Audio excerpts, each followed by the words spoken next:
उम्मीद और उम्मीद के पूरे ना होने पर मायूसी, ये जिंदगी के वो दो पहलू हैं जो साथ साथ चलते हैं। और अगर मायूसी लंबी हो जाए तो रास्ता भटकने की गुंजाइश बढ़ जाती है। इंसान हर मुमकिन कोशिश करता है इस मायूसी से पीछा छुड़ाने की, और अक्सर इस जद्दोजहद में अपने किए के परिणामों के बारे में सोचता ही नहीं है, और कभी कभी खुद ब खुद अपनी कब्र खोदने निकल पड़ता है, और अपनों के साथ रहते हुए भी मीलों दूर एकांतवास में जीने लगता है। क्राइम पेट्रोल का आज का यह एपिसोड ऐसी एक कहानी को दर्शाता है जहां वास्तविकता उम्मीदों के विरुद्ध थी। हरीश, आंखें खोलो ना प्लीज। प्रतिमा ठीक हो जाएगा, ठीक हो जाएगा। हरीश उठो ना, कुछ बोलो। हरीश प्लीज। क्या हुआ इन्हें? ये चोट कैसे लगी? पता नहीं सर। डॉक्टर साहब प्लीज मेरे हस्बैंड को बचा लीजिए। देखकर तो लग रहा है कि किसी के साथ मारपीट हुई है। सिस्टर, इस केस के बारे में पुलिस को इन्फॉर्म कीजिए। अगली बार हरीश सब ठीक हो जाएगा। प्रतिमा ठीक हो जाएगा वो। डॉक्टर का कहना है कि हरीश को मारपीट हुई है। इसके बारे में आपको कोई जानकारी है? किसी के साथ झगड़ा वगैरह? नहीं सर, एक्चुअली चौल के बाहर हरीश हमें इसी हालत में मिले थे। साहब, हमारी चौल के पास में एक पार्किंग लॉट है जहाँ मैं अपना रिक्शा खड़ा करता हूँ। आज भी जब रिक्शा खड़ा कर रहा था तो मैंने देखा कि हरीश, हरीश, क्या हुआ रे तेरे को? हाँ? हरीश बोलना। अरे कौन किया तेरे को ये? फिर मैंने प्रतिमा को फोन किया और मेरे रिक्शे में हम दोनों उसको यहाँ लेकर आ गए। आप कौन है इनके? साहब, वैसे तो पड़ोसी हूँ, पर प्रतिमा को अपनी सगी बहन से भी ज्यादा मानता हूँ। अच्छा, आपको किसी पे शक है जो इस तरह हरीश पे हमला कर सके? नहीं सर, हरीश बहुत शरीफ इंसान है। वो तो कभी कभी किसी से ऊंची आवाज में बात तक नहीं करता है। हरीश काम क्या करते हैं?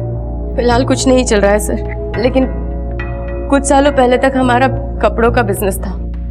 जब से वो फ्लॉप हुआ है कोई काम नहीं है। लेकिन हरीश रोज सुबह उठकर बाइक से काम ढूंढने जाते हैं सर। अच्छा, हरीश के पास बाइक है, फिर भी वो पैदल क्यों चल रहा था? और उसने अपने इस हालत के बारे में आपको फोन तक नहीं किया? नहीं सर, और जब हरीश हमें मिला ना तो बाइक थी और ना मोबाइल। हरीश का फोन नंबर बताइए जरा। 99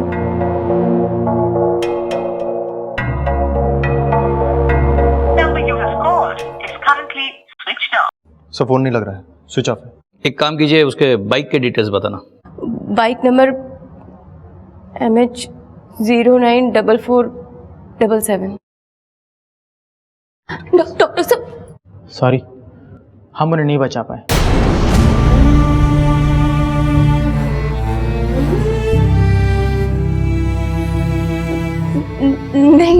नहीं डॉक्टर साहब, ऐसा नहीं हो सकता। मेरा हरीश मुझे ऐसे छोड़कर नहीं जा सकता। आप प्लीज एक बार फिर से चेक कीजिए ना। बोलो ना इनको, वो ऐसे नहीं जा सकता। मुझे जो बोलो ना चेक करने के लिए, प्लीज बोलो ना। वो ऐसे नहीं जा सकता। हरीश ऐसे नहीं जा सकता मुझे छोड़ के। मात्रे, हमें इस बात की इंफॉर्मेशन है कि हरीश पे हमला हुआ था। वो किसने, कब और कहाँ किया था, इसका पता लगाना है। पहले तो उसकी मोटर बाइक ढूंढ लो और ये पता करो कि वो चाल तक मोटर बाइक पे आया था या किसी ने उसे छोड़ा था। ठीक है सर। और एक बात, ये हरीश कुछ काम धाम तो नहीं करता था, तो इसका पता करो कि उसका डेली रूटीन क्या था। हरीश की A to Z इंफॉर्मेशन निकालो। ठीक है सर।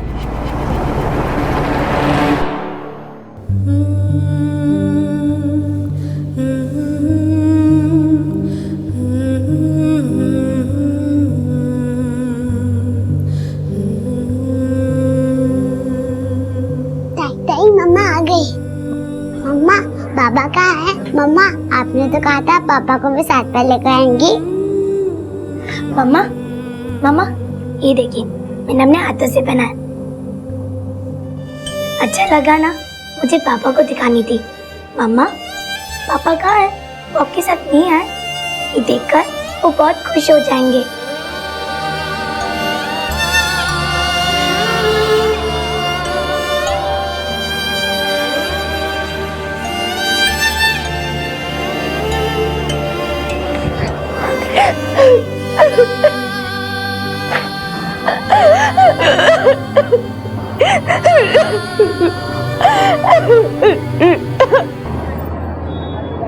आइए सर, यही है वो बैग। सर ये हरीश की ही बाइक है, क्योंकि हमें जो भी डिटेल्स मिली थी सब मैच कर रही हैं सर। सर ये देखिए, ये इंडिकेटर भी टूटा हुआ है और ये नंबर प्लेट भी टेढ़ा है, और सर ये बैकलाइट के ऊपर का फाइबर ये भी टूटा हुआ है सर। एक्सीडेंट हुआ है मतलब अनबन हुई होगी। कहाँ से उठाई है? सर यही अपने डिंडोशी नाके से।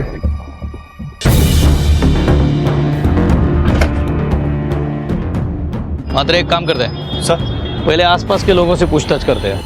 इस आदमी को पहचानते हो? साहब ये तो वही आदमी है, कल 4 लड़कों के साथ इसका लफड़ा हो गया था साहब। कैसा लफड़ा? साहब पूरा गलती इसी का है, अपनी खटारा मोटरसाइकिल बीच रास्ते पे चला रहा था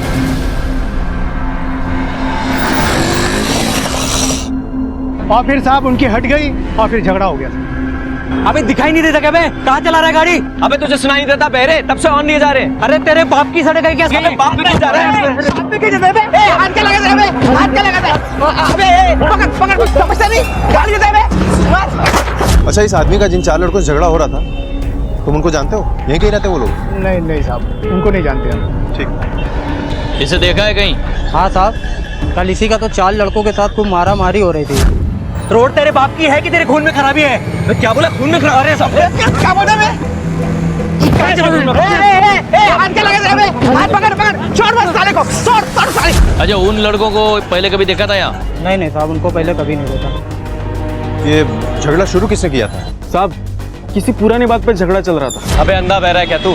एक बात तुझे समझ में नहीं आती? भूसा भरा है तेरे दिमाग में? तेरे बाप का नौकर नहीं हूँ जो तेरे कहने पे चलाऊंगा, समझ गया ना? सड़क क्या तेरे बाप की है? यार ये खर्चा पानी लिया बिना मानेगा नहीं क्या? पकड़ा। अच्छा, तुमको याद है कि उन लड़कों की कार किस रंग की थी? सफेद रंग की थी साहब। साहब बाइक तो पहले से खटारा हालत में थी, मारपीट में और भी टूट गई थी, इसलिए वो पैदल ही चला गया। किस तरफ गया था? इस तरफ गया था साहब। साहब उसके जाने के बाद वो लड़के फिर से आए, उसको ढूंढे लेकिन वो नहीं मिला, तो लड़के लोग चले गए। इतनी पूछताछ के बाद भी कुछ हाथ नहीं आया। सभी आए विटनेसेस अलग अलग बात बता रहे हैं, सिवाय एक बात के कि हरीश का जिनके साथ झगड़ा हुआ था वो 4 लोग थे और वो एक वाइट कार में आए थे। सर मुझे लगता है कि ये मामला रोड रेज का है, क्योंकि हरीश की पत्नी प्रतिमा भी यही कह रही थी कि हरीश की किसी के साथ कोई दुश्मनी नहीं थी। अगर ये मामला रोड रेज का है फिर भी हमें पूछताछ तो करनी पड़ेगी, क्योंकि हो सकता है कि रोड रेज का फायदा लेकर कोई अपनी आपसी दुश्मनी निकाल रहा हो। मात्र एक काम करो सर, यहाँ के सीसीटीवी फुटेज चेक करो और आसपास के गैरेज में पूछताछ करो पिछले 36 घंटे में कोई वाइट कार रिपेयरिंग के लिए आई है या नहीं।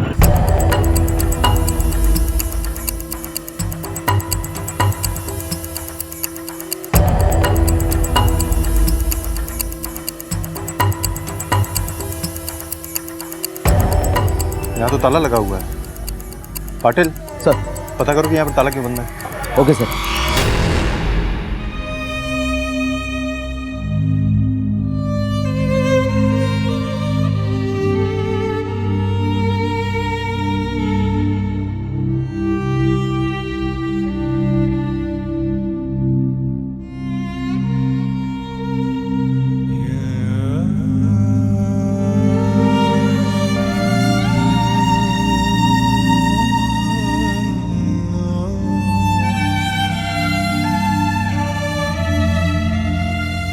क्या देख रहे हो बेटा? पापा को देख रहे। मम्मा ने कहा ये हमारे पापा हैं। मामा, अगर ये हमारे पापा हैं तो हम इनसे कैसे बात करेंगे? वो हमसे प्यार कब करेंगे? वो हमें गले कब लगाएंगे? जब ये दिया बुझ जाएगा तो पापा कहाँ मिलेंगे? तुम्हारे पापा के नाम का दिया कभी कब बुझ गया है बेटा। हमें आपसे कुछ बात करनी है। हरीश का किसी लड़कों के साथ झगड़ा था क्या? कोई दोस्त, रिश्तेदार या बाहर वाला कोई? सर मैंने आपको पहले ही बताया है, ऐसा पॉसिबल ही नहीं है। मेरा हरीश ऐसा था ही नहीं। जरा अपने दिमाग पे जोर दीजिए, वो भी ऐसा कोई जिसके व्हाइट कलर की कार हो। नहीं सर। सर मैंने उस एरिया के सारे गैरेज में पूछताछ की है, सिवाय एक के, क्योंकि वो बंद था सर। और सर वहाँ के आसपास की दुकानों के सीसीटीवी फुटेज में भी हमें कुछ खास नहीं मिला है, क्योंकि क्राइम स्पॉट इनमें से किसी भी सीसीटीवी की रेंज में नहीं है। प्रतिमा और भरत भी अपने अपने बयां पर टिके हुए हैं। पता नहीं सच बोल रहे हैं या सच को छुपा रहे हैं। जो भी हो, पता तो लगाना ही होगा हरीश को किसने मारा।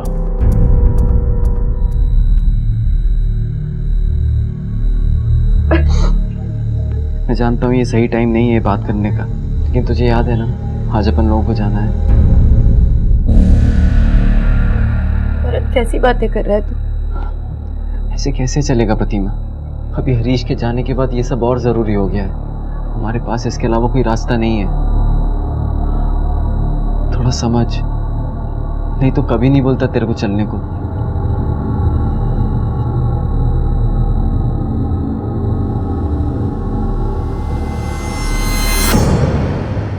सर ये रही हरीश मोहिते की पोस्टमार्टम रिपोर्ट।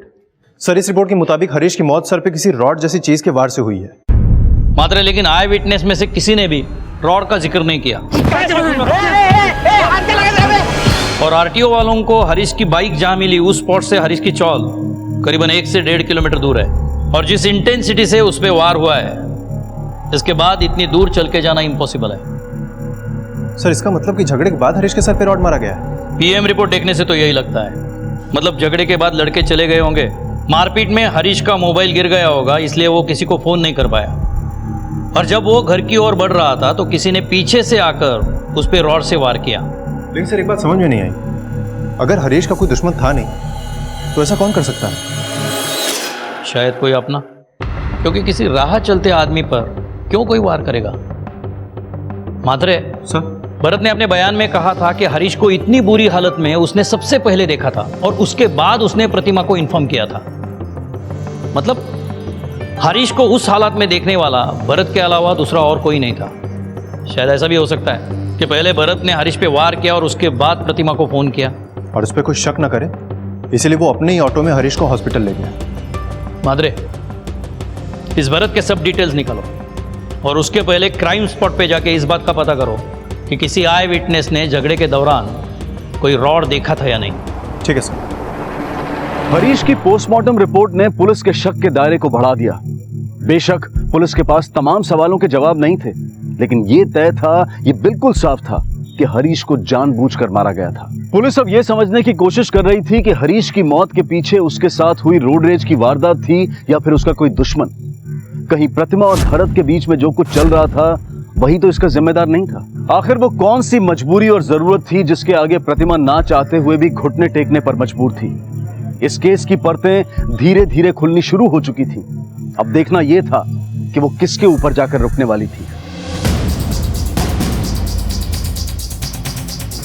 अच्छा, कल जो लफड़ा हुआ था उसमें किसी ने रॉड भी इस्तेमाल किया था क्या? नहीं साहब, रॉड तो नहीं था। अरे नहीं साहब, हथियार वगैरह कुछ नहीं चला, केवल लात घूसों से ही मारा मारी हो रही थी साहब। साहब मैं तो ये लफड़ा नजदीक से देखा था, लेकिन रॉड बीट नहीं यूज किया था। ठीक करडे सर, इन सबको पुलिस स्टेशन लेकर चलो और इसके चार्जेस से उन चारों लड़कों के स्केच बनवाओ। Okay sir.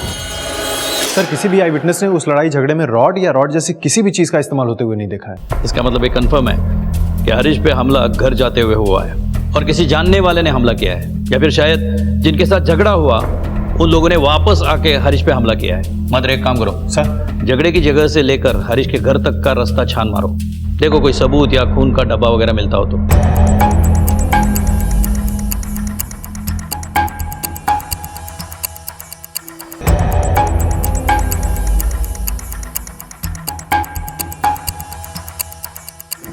अरे सुनो। जी सर। ये भरत अपनी ऑटो कहाँ लगाता है? वहाँ लगाते हैं। उस तरफ से देखो। सर हमने पूरे रास्ते को अच्छे से चेक किया, लेकिन ना ही कोई सबूत मिला और ना ही कोई खून के निशान। हो सकता है खून रास्ते पे गिरा हो और बारिश की वजह से धुल गया हो। पॉसिबल है सर। और सर हमने वो पार्किंग लॉट भी चेक किया है जहाँ पर भरत अपना ऑटो पार्क करता है, लेकिन वहाँ पर भी कुछ नहीं मिला है सर। इसका मतलब हमला करने वालों में किसी अनजान इंसान के चांसेस कम है। मात्रे सर, भरत को टारगेट करो। हरीश का मार्केट का झगड़ा, उसका भरत को मिलना और भरत का उसे हॉस्पिटल ले जाने के टाइमिंग मैच करो। अगर कुछ लूपहोल मिले तो इसका मतलब हम सही जा रहे हैं। स्नेहा आई अभी। मुझे बहुत दर्द हो रहा है। कुछ नहीं होगा, कुछ नहीं होगा। उठो, अच्छा उठो, कुछ नहीं होगा। आई है ना, यहाँ बैठो, बहुत दर्द हो रहा है। लेटो, कुछ नहीं होगा, कुछ नहीं होगा। स्नेहा आई है ना यहाँ? हाँ, कुछ नहीं होगा। आई है ना यहाँ पे? आई है ना स्नेहा? स्नेहा, कुछ नहीं होगा, आराम से लेटो। स्नेहा, स्नेहा, स्नेहा, स्नेहा। बेटा लंबी सांस लो।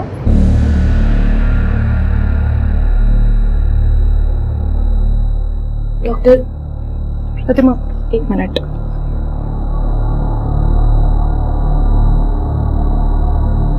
देखो प्रतिमा, अब हम और वेट नहीं कर सकते, हमें इसका ऑपरेशन करना पड़ेगा जितनी जल्दी हो सके, वरना बहुत देर हो जाएगी। तुम जितनी जल्दी हो सके 2 लाख रुपए का इंतजाम करो और उसका ऑपरेशन करवाओ।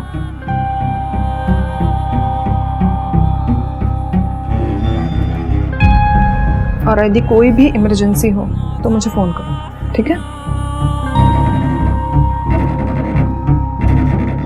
भरत, मुसीबतें खत्म ही नहीं हो रही हैं। पता नहीं कब तक हमें मजबूरी में ये सब करना पड़ेगा। तू टेंशन मत ले,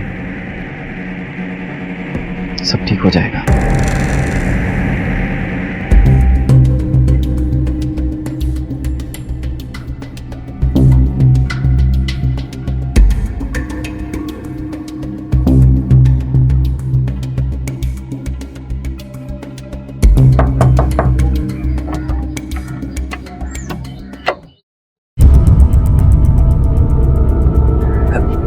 आ जाओ मेरे बच्चों। क्या हुआ? आप प्लीज यहाँ से चले जाइए। अगर आई को पता चल गया कि आप यहाँ पे आए थे तो आई हमें बहुत डांटेगी।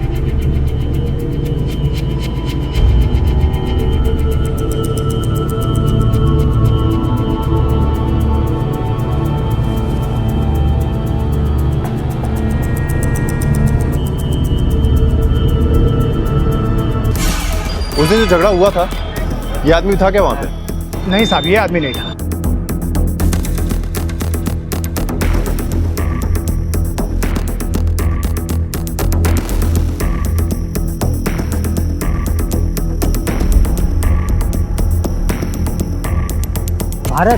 भारत बहुत अच्छा आदमी है साहब, ना किसी से झमेला करता है और ना किसी के झमेले में पड़ता है। अपने काम से काम रखता था। प्रतिमा के अलावा उसका किसी से लेना देना नहीं है साहब, और अपनी सगी बहन से ज़्यादा उसको मानता है। क्या भरोसा साहब आजकल के लोगों का, नाम के लिए मुंह बोले भाई बहन लगते, अंदर से क्या चलता है क्या मालूम। कहीं वो औरत सच तो नहीं कह रही? ये मुंह बोले भाई बहन के आड़ में कुछ और तो नहीं चल रहा? और हरीश का खून इस आड़ का नतीजा तो नहीं? और सर यहाँ पर काफी लोगों का कहना है कि प्रतिमा भरत के साथ हरीश से भी ज्यादा वक्त गुजारती थी, और ये सिलसिला अब भी चल रहा है। सर आखिर क्या वजह हो सकती है इस मेलजोल? पुलिस इंक्वायरी चल रही है, और ऐसे में हमारा ये सब करना, तुम्हें नहीं लगता अगर किसी ने देख लिया तो हम लोग फंस जाएंगे? अरे तू टेंशन काहे को लेती है? कोई नहीं देखेगा, मैं सोच समझ के प्लान किया है। आज जाना कहाँ है? 3 नंबर। और हाँ, कम से कम 50 का जुगाड़ करके लाना इस बार। प्रतिमा बहुत मिलनसार थी साहब। घर में पैसे की मारामार होने के बावजूद वो सब कुछ अच्छे से संभाल लेती है साहब। और ये हरीश आदमी कैसा था? वो तो 1 नंबर का निकम्मा है साहब, बस दिन भर इधर उधर घूमता रहता है, काम धाम तो कुछ नहीं करता है। बस ये दारू की लत लगा ली है उसने अपने आप। हरीश संभाल के। हरीश क्या दिखाना चाहती है? कि मैं बेवड़ा हूँ और तू बहुत शरीफ है। तेरी वजह से हो गया हूँ मैं बेवड़ा। चलो हरीश। जिंदगी बर्बाद करके रख दी तूने मेरी। गाली गलौज तो रोज का था साहब, अभी काफी दिनों से वो उसे पीटने भी लगा था, और वो बेचारी उफ तक नहीं करती थी। क्या ये रोज रोज वही सब्जी? क्या दिखाना चाहती हो तुम? मैं निकम्मा हूँ? अच्छा खाना भी नहीं खिला सकता? नहीं चाहिए तुम्हारा खाना। क्या हुआ आई? पापा कहाँ चले गए? बड़े ताज्जुब की बात है, हरीश के इतने टॉर्चर करने के बाद भी प्रतिमा को उससे कोई शिकायत नहीं है। ऐसी कौन सी मजबूरी, कौन सी कमजोरी है कि प्रतिमा ये सब बर्दाश्त कर रही थी? सर, जब हमने प्रतिमा से हरीश के बारे में पूछा था, तब भी उसने हरीश को शांत और शरीफ आदमी बताया था। नहीं सर, वो झूठ क्यों बोलेगी? इसी का तो पता करना है मात्रे। ऐसे कौन से वीकनेस, कौन से रहस्य प्रतिमा के साथ इस तरह जुड़े हुए हैं कि वो हरीश का टॉर्चर भी सह रही थी?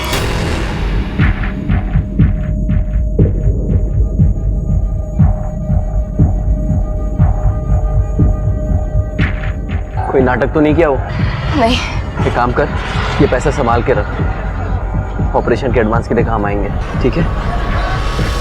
सर, हरीश मोहिते का जिन 4 लड़कों के साथ झगड़ा हुआ था, उनके जो आई विटनेस थे, उनके आधार पर ये 4 लोगों के स्केच बन गए हैं। ठीक है, तुम जाओ। Excuse me sir. हेलो।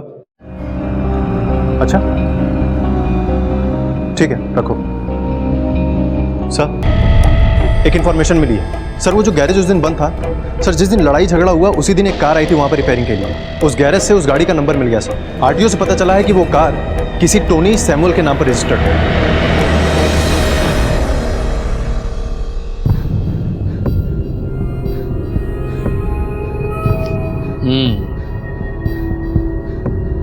चलो अब डिटेल में बताओ, क्या क्या हुआ था उस दिन? सर उस दिन झगड़ा हुआ था, पर गलती उस बाइक वाले की थी। वो बहुत ही स्लो चला रहा था। मैं बहरा है क्या? हमने उसे कई बार हॉर्न भी मारा, पर वो जानबूझकर साइड नहीं दे रहा था। मैं हट नहीं रहा यार इसकी तो।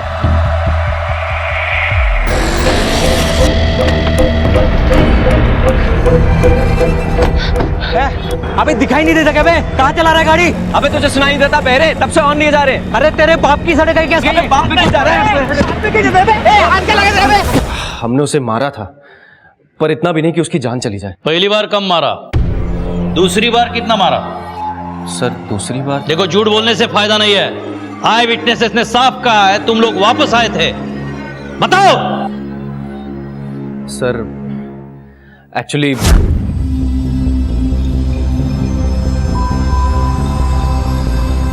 आगे जाने के बाद हमें लगा कि हमें उसे और सबक सिखाना चाहिए, इसलिए हम वापस आए। पर सर हमने उसे बहुत ढूंढा, वो मिला नहीं। फिलहाल तुम जा सकते हो, लेकिन ये केस सॉल्व होने तक ये शहर छोड़ के नहीं जाना, समझे? जाओ। पाटिल सर, लक्ष ठेवा चौकांवर.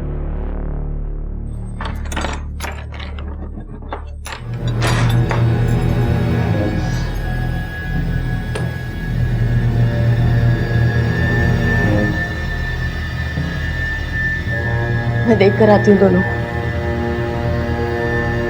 स्नेहा, सायली, स्नेहा, भरत, वो स्नेहा और सयाली दोनों ही ऊपर नहीं है। क्या?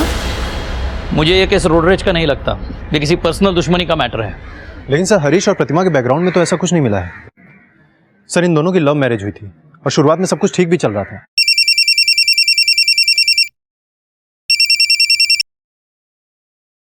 हेलो,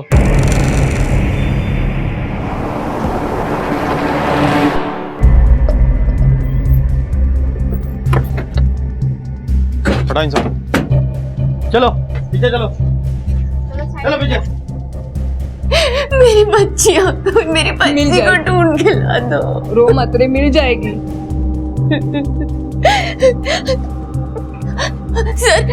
सर मेरी बच्चियां गुम हो गई है सर। प्लीज आप अपने आप को संभालिए, हम पूरी कोशिश करेंगे आपके बच्चों को ढूंढने की। आप में से किसी ने देखा है बच्चों को किसी अनजान आदमी के साथ जाते हुए? अब थोड़ी देर पहले दोनों बच्चियां आई थी, मैं ये समझा कि रोज की तरह खेलने जा रही हैं। वो दोनों जा रही थी तो मैंने स्नेहा से पूछा भी कि तुम्हारी तबीयत ठीक नहीं है तो कहाँ जा रही हो, लेकिन वो बोली कि अब वो ठीक है और दोनों निकल गए। मात्रे, दोनों बच्चों के फोटो सर्कुलेट करो। और मुझे मालूम है कि स्नेहा सैली किसके साथ गई।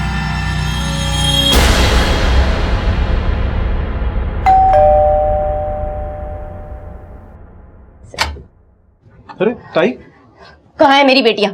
कहाँ छुपा कर रखा है? हाँ? सायली, स्नेहा, बोल कहाँ है? ताई सुन मेरी बात।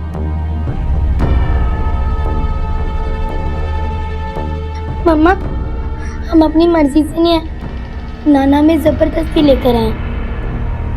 जानती थी मैं, मेरी बेटियों पर आपका कोई अधिकार नहीं, क्योंकि ये सिर्फ मेरी बेटियां नहीं है, उस हरीश की भी बेटियां हैं जिसे आपने कभी एक्सेप्ट नहीं किया। बच्चियों को किडनैप क्यों किया आपने? साहब ये मेरी नातियां हैं, मैं भला इन्हें क्यों किडनैप करूंगा? मैं बस उन्हें थोड़ा घुमाना चाहता था, खुशियां देना चाहता था। और साहब मैं बिना बताए इसलिए लेके आया कि प्रतिमा मुझे इन्हें मिलने नहीं देती थी। वाह, मैं आपको इनसे मिलने नहीं दूंगी तो आप मेरी बेटियों को किडनैप कर लेंगे? ताई काय बोलती है तू? बाबा है वो हमारे। बाबा होंगे वो तेरे, मेरे बाबा नहीं है। तो मेरे पति को एक्सेप्ट नहीं किया, मैं उसे एक्सेप्ट नहीं करती। अरे वो निकम्मा था इसी लायक। Shut up! बिल्कुल बकवास नहीं। वो इस दुनिया में नहीं है, इसका मतलब ये नहीं है कि तू उनके बारे में कुछ भी बोलता जाएगा। तू क्या, कोई भी कुछ भी कहे, मैं बर्दाश्त नहीं करूंगी। चलो यहां से।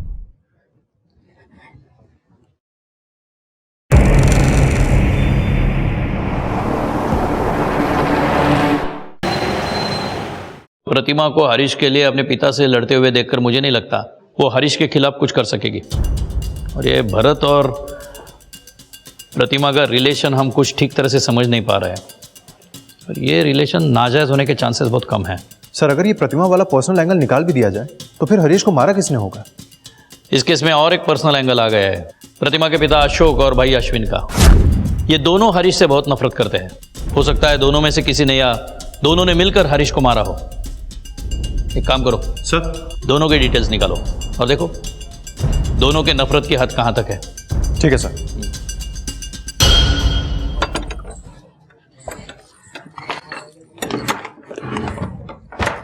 स्नेहा, साइली, देखो आई क्या लेकर आई है, जल्दी आओ। साइली, कपड़े और ये देखो खिलौने भी हैं। ये मैं लूंगी। ओके, और चॉकलेट भी है। अच्छी है ना? हाँ। मेरा लड्डू बेटा, आई ना तुम्हारी हर चीज का ख्याल रखेगी, स्नेहा का इलाज कराएगी, और तुम दोनों को जो कुछ चाहिए आई से कहना, हाँ? लेकिन कभी भी किसी से भी बाहर वाले से नहीं लेना, नाना से भी नहीं। अरे वाह,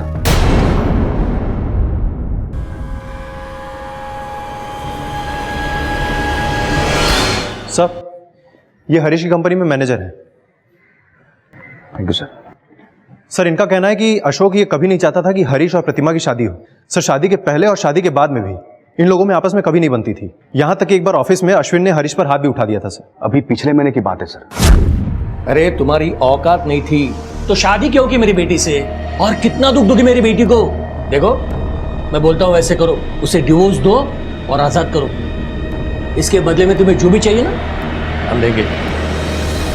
मुझे प्रतिमा के सिवाय और कुछ नहीं चाहिए, और आप ये डिवोर्स का ख्याल अपने दिमाग से निकाल दो। ये प्यार से समझा रहे तो समझ जा, अलग हो जा उससे, वरना मुझे और भी तरीके आते हैं अलग करने के। देखते हैं कितना दम है तेरे तरीकों में। तू जाता रहता आता नहीं। तब ये सब करने के लिए सही वक्त और सही समय नहीं है। ठीक है, तुम जा सकते हो। ठीक है सर।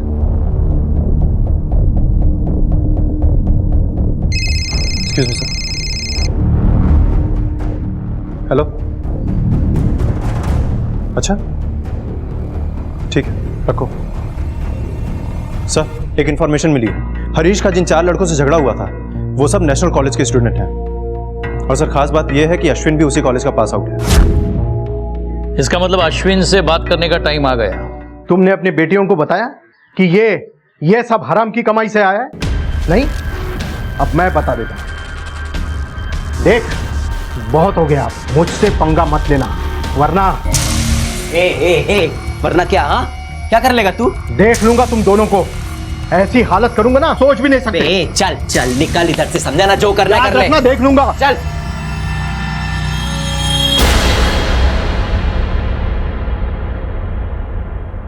नहीं सर, इन चारों में से किसी एक को भी नहीं जानता मैं। ये तो अभी कॉलेज में है, मुझे कॉलेज पास आउट होके काफी समय हुआ है। रही बात हरीश पे हाथ उठाने और उसे धमकी देने की, सर वो सब मैंने गुस्से में कहा था सर, क्योंकि मैं मेरी बहन से बहुत प्यार करता हूँ और उसे इस तरह तकलीफ में नहीं देख सकता था। लेकिन इसका मतलब ये नहीं मैं हरीश का खून करवा सकता हूँ। ठीक है, तुम जा सकते हो। मात्रे सर, ये अश्विन, अशोक, भरत और प्रतिमा के पीछे सिविल में अपने आदमी लगाओ। हो सकता है इन चारों में से कोई एक ये केस सॉल्व करने में हमारी मदद करे। ठीक है सर। हरीश के कत्ल के केस में हर खुलासा एक बंद गली में जाकर खत्म हो जाता था। पुलिस की तमाम कोशिशों के बावजूद कातिल उनके शिकंजे से दूर था।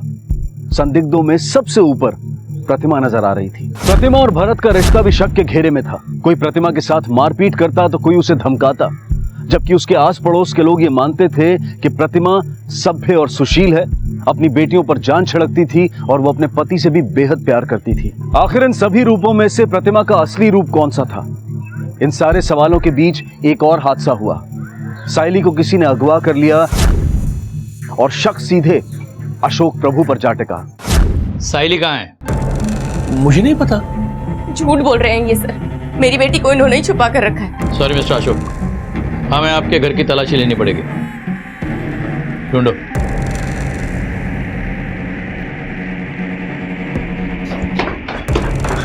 कर दे। काय सापडला? नाही साहेब, काय नाही सापडलं। सर, कुछ नहीं मिला। जैसे तुम अपनी बेटियों के लिए तड़प रही हो ना, वैसे मैं भी तुम्हारे लिए तड़प रहा हूं। बेटी, मैं तुम्हारा बाप हूं, दुश्मन नहीं। मैं भी एक माँ का दुख दर्द समझ सकता हूं।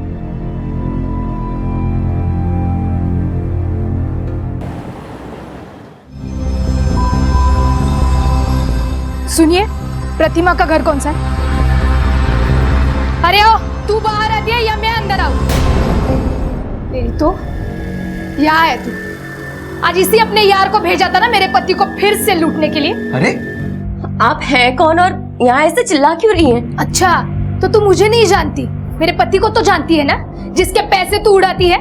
हाँ, अरे कितनी भूख है तुझमें, इसकी हराम की कमाई खाता है ना तू। ए मैडम, तू बड़ी औरत होगी अपने घर की, इधर चाली के लोगों को बदनाम करने का नहीं। वो शरीफ है, इसका मतलब ये नहीं कोई भी उसको दबाते जाए। चल निकल, फुट। अभी तो मैं जा रही हूँ, लेकिन तुझे ना मैं देख लूंगी। तू बाहर निकल यहाँ से। तुझे तो ना मैं देख लूंगी, मेरा घर तोड़ेगी तू, कमी नहीं कहीं। सर, मैंने उसके घर जाकर झगड़ा किया था, पर आप ही बताइए मैं और क्या करती। मुझे आज भी यकीन है कि वो मेरे पति को अपने झांसे में फंसा रही है। ये बात आप अपने मन से बना रही है या ऐसी कोई बात आपके पति ने मान भी ली है? सर, दुनिया का कौन सा पति अपने मुंह से बोलेगा कि वो बाहर गोबर खा रहा है। प्रतिमा को जानते हो आप? कौन प्रतिमा सर? देख, तेरी बीवी ने सब उगल दिया है, इसलिए जितना छुपाएगा उतना ज्यादा फंसेगा। चलो सच सच बोल, क्या चल रहा है तेरा प्रतिमा के साथ? सर, आप जो सोच रहे हो वैसा कुछ नहीं चल रहा है, उल्टा मैं फंसा हुआ हूँ। फंसा हुआ मतलब? कुछ महीने पहले प्रतिमा मेरी दुकान पर आई थी। आइए मैडम। हेलो, एक्चुअली मेरे भाई की शादी है, तो होने वाली दुल्हन के लिए ज्वेलरी बनवानी थी। हाँ हाँ, अभी दिखाता हूँ। भाई साहब, एक प्रॉब्लम है छोटी सी।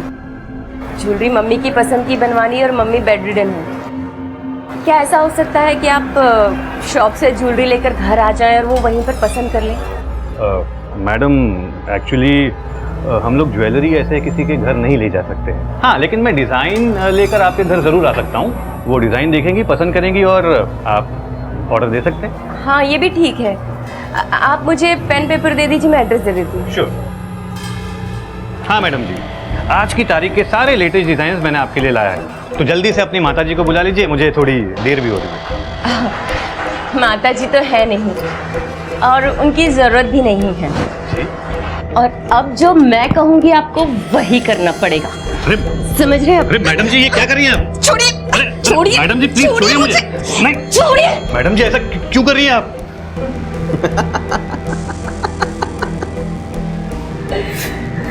सही लग रहा है ना तू?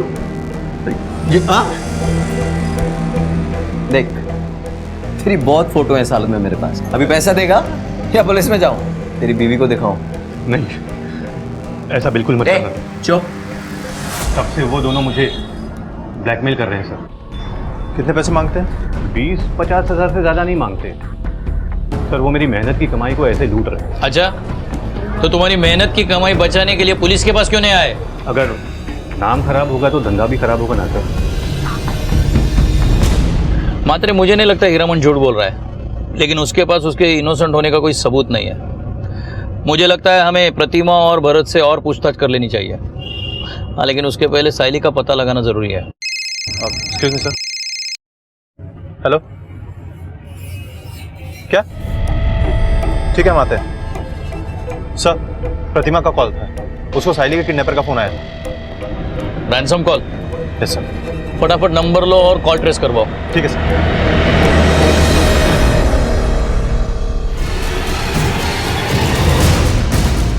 जी,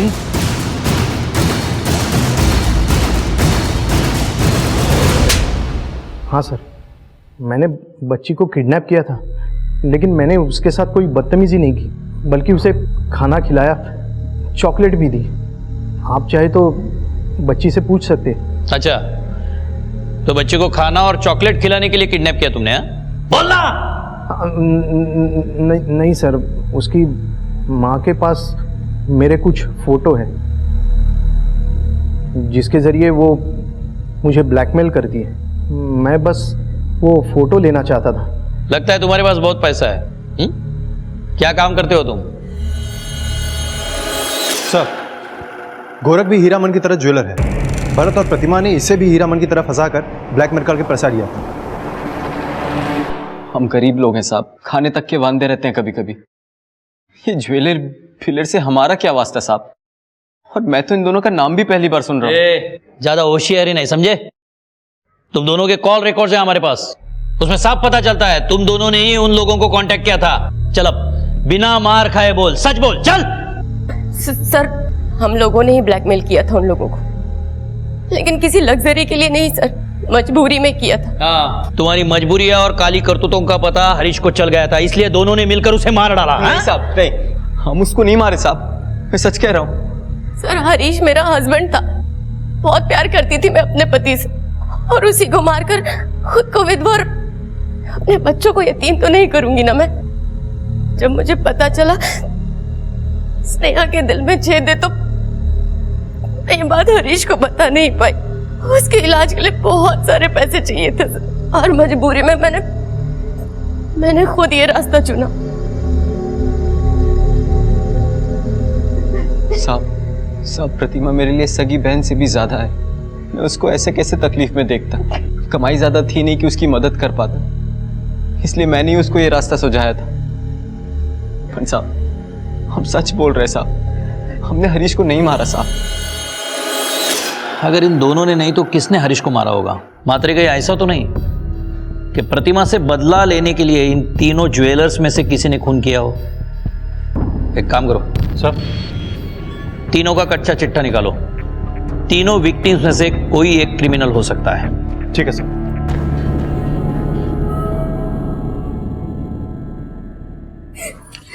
मम्मा, मम्मा, मम्मा, तेरी बेटियां देख तुझसे मिलने आई है।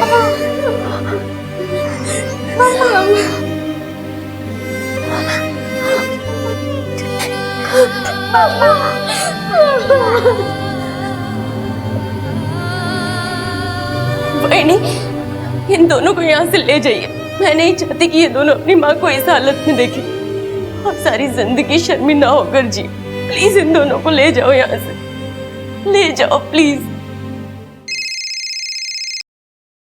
हेलो, ठीक है सर। हरीश का फोन जो इतने दिनों से बंद था वो ऑन हो गया है। जोगेश्वरी स्टेशन के बगल में एक मोबाइल शॉप है, वहीं पर कोई उसे बेचने आया था सर।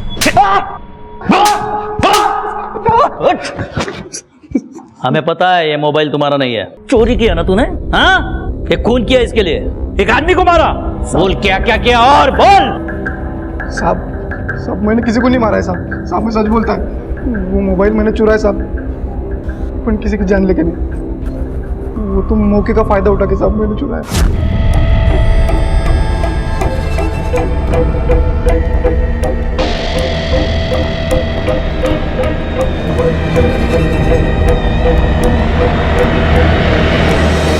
तुझे क्या लगता है तेरी बात पे हम विश्वास करेंगे? हाँ साहब, मैं उसे क्यों मारूंगा साहब? पर साहब, मैं जानता है उसको कौन मारा है। वो सब लोग जाने के बाद मैं उधर ही दिंडोशी के आगे पे था साहब, वापस घर जाने के लिए निकला था। तो वहाँ पे सुनसान गली पड़ती है साहब, वहाँ पे रिक्शा वाले ने ब्रेक मार कर साइड में रुका है साहब।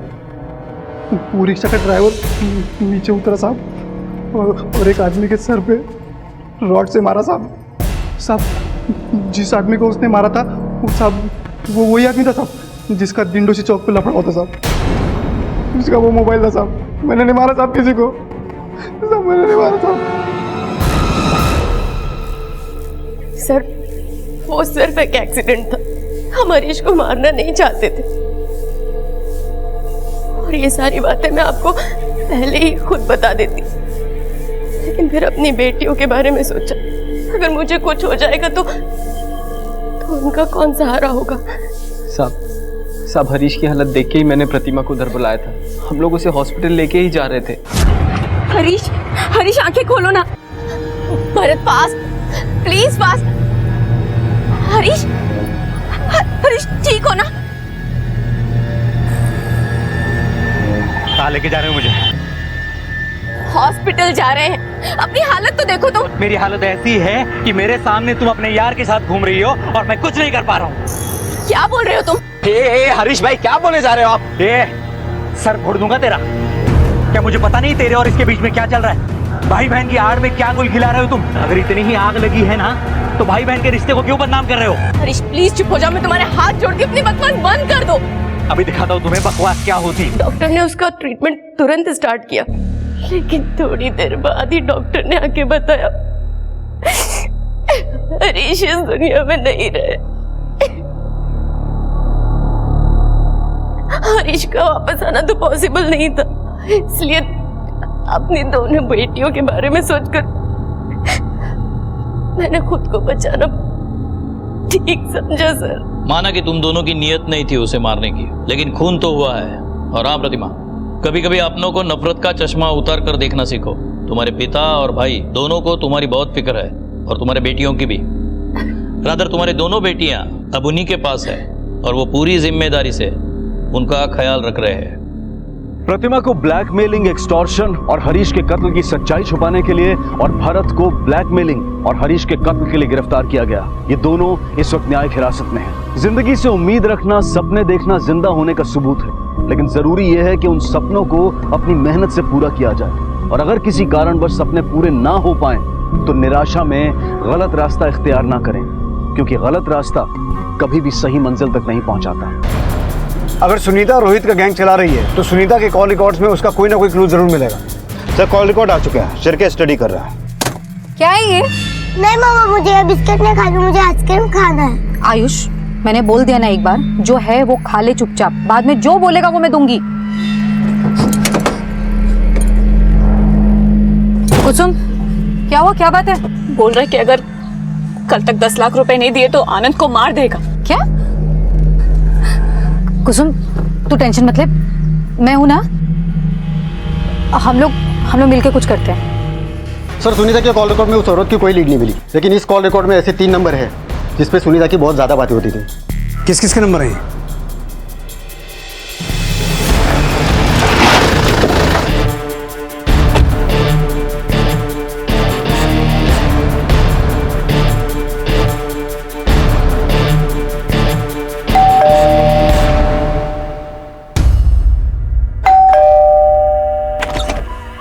जी गुरबंश सोडी आप ही हैं?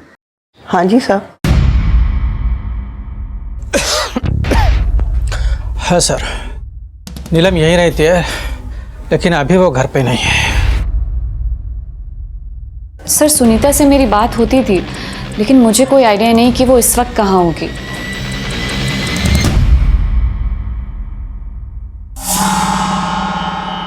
हम इस औरत के मर्डर के सिलसिले में सुनीता को ढूंढ रहे हैं। क्या आप जानती है ये औरत कौन है?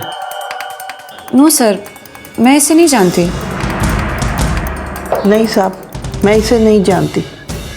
और इसे? नहीं सर, मुझे तो घर पहुंचने में भी 4 से 5 घंटे लग जाएंगे। अच्छा, आप शाम 5 बजे तक गोराई पुलिस स्टेशन आ सकती हैं क्या? 5 बजे कोशिश कर सकती हूँ सर, लेकिन अच्छा होगा कल सुबह आकर मिलूं। आप सुनीता को कब से जानती हैं? वो सर, मैं सुनीता से 6 महीने पहले भाईंदर के काशी टेम्पल में मिली थी। वहीं सत्संग में हमारी दोस्ती हो गई थी। और क्या जानती है सुनीता के बारे में आप? साहब वो दुनियादारी के झंझटों से तंग आ गई थी, इसलिए मंदिर के सत्संग में आती थी। सुनीता कहती थी कि उसका पति उसे बहुत मारता था। बेचारी अकेली अपने बच्चे को पाल रही है। साहब वो अपने बेटे के लिए बहुत चिंतित रहती थी। बस एक दूसरे के दुख दर्द की बातें करते करते उससे पहचान हो गई थी। आप सुनीता से आखिरी बार कब मिली थी? सब 1 हफ्ता पहले सत्संग में। हर मंगलवार को सत्संग होता है, वहीं मिली थी मैं लास्ट टाइम सुनीता से। सर नीलम तो घर में नहीं मिली, लेकिन मेरी उससे फोन पे बात हुई। वो कल सुबह थाने आएगी। सर उसका कहना है कि उसकी मुलाकात भी सुनीता से भाईंदर के काशी मंदिर में हुई थी। अगर ये तीनों औरतें सुनीता से काशी मंदिर में मिली तो वो सुनीता का उस औरत से जिसकी लाश हमें विक्रम के घर से मिली और उस किन्नर से क्या कनेक्शन हो सकता है? और उस औरत के मर्डर में सुनीता का वाकई में कोई हाथ है? एक टीम काशी मंदिर भेजो, सुनीता के बारे में और इन्फॉर्मेशन निकालो, उसके कॉल रिकॉर्ड्स में जिस जिसके भी नंबर है सबसे पूछताछ करो। सर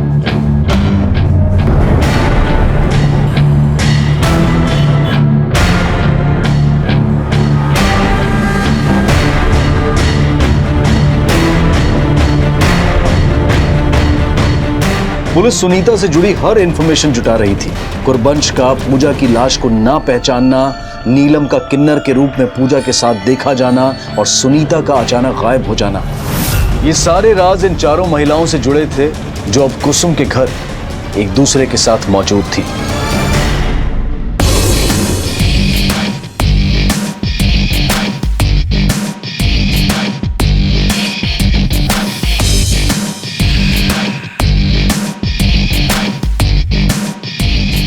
मम्मा अब तो हीरोइन लग रही हो। अरे बेटा, तूने ना अभी अपनी नीलम मासी का भेस नहीं देखा है, तेरी माँ से कम सुंदर नहीं लगती है। क्यों? सुनीता, मेरा बेटा घर में अकेला है, मैं घर जाना चाहती हूँ। मैं पुलिस को तुम लोगों के बारे में कुछ नहीं बताऊंगी। मौसी, मेरा आनंद तुम्हारे बेटे से ज्यादा मुसीबत में है। 10 लाख रुपए अरेंज करने हैं।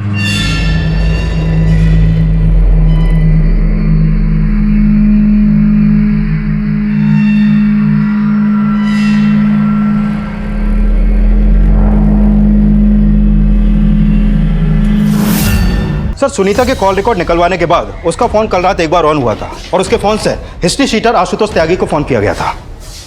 आशुतोष त्यागी? हाँ सर। इसका मतलब है रोहित जुगराज ही नहीं, सुनीता का आशुतोष त्यागी से भी कोई कनेक्शन है? सर कहीं ऐसा तो नहीं कि वो किन्नर वो भी इनके क्राइम पार्टनर हो? शायद इसी वजह से उस औरत की मिसिंग कंप्लेंट कहीं पे दर्ज नहीं हुई।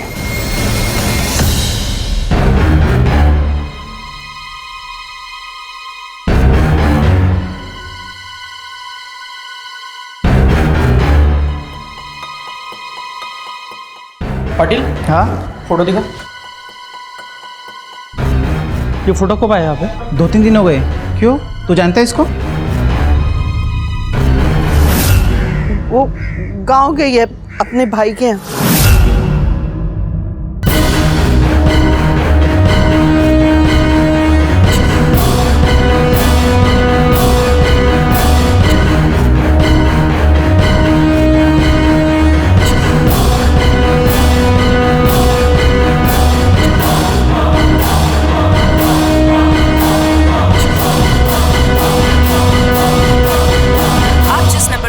कर रहे हैं वो इस समय स्विच्ड ऑफ है।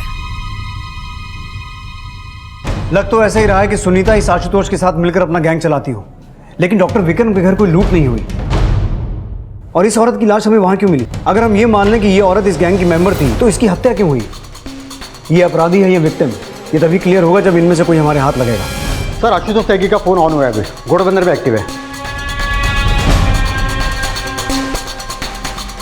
आप जिस नंबर को डायल कर रहे हैं वो इस समय स्विच्ड ऑफ है।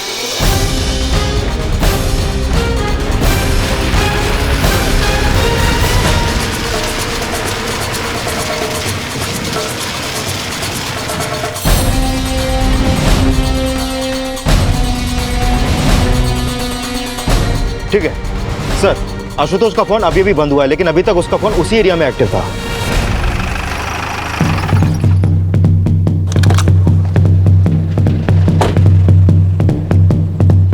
उसको देखा है तूने यहाँ आसपास में कहीं पर?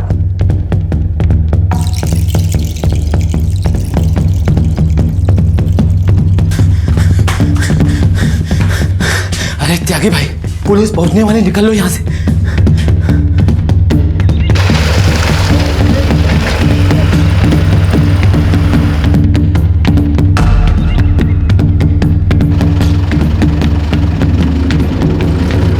छोड़ दो मुझे, मुझे छोड़ दो, मुझे मत ले जाओ कहीं, छोड़ दो।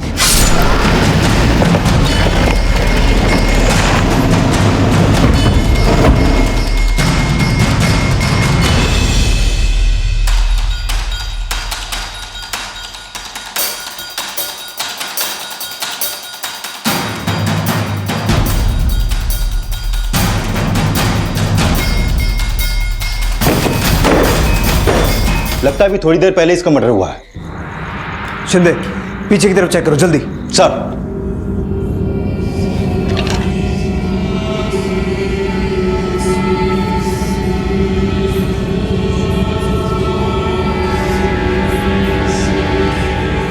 सर, कुछ नहीं मिला इसके पॉकेट में। शिंदे, ऐसा लगता है इसे यहाँ किडनैप करके रखा गया था। शायद ये कांड आशुतोष और सुनीता ने मिलकर किया है। इसकी फोटो हर पुलिस स्टेशन में भेजो, देखो इसकी कोई मिसिंग कंप्लेंट है क्या, और इसकी फोटो हर अखबार में छपवाना। मुझे लगता है इसकी पहचान करके हम आशुतोष और सुनीता तक पहुंच सकते हैं। सर। हाँ बोल छिरके। सर, विरार पुलिस स्टेशन से फोन आया था। जिस औरत की लाश हमें डॉक्टर विक्रम के बंगलों में मिली थी वो विरार की है। पूजा सोडी नाम है उसका। पूजा सोडी? उसका गुरवंश सोडी से कोई कनेक्शन है क्या? हाँ सर, वो गुरवंश की बहू है। और सर वो भी भाईंदर में काशी टेम्पल जाती थी। सर अभी गुरुवंश का फोन भी बंद आ रहा है।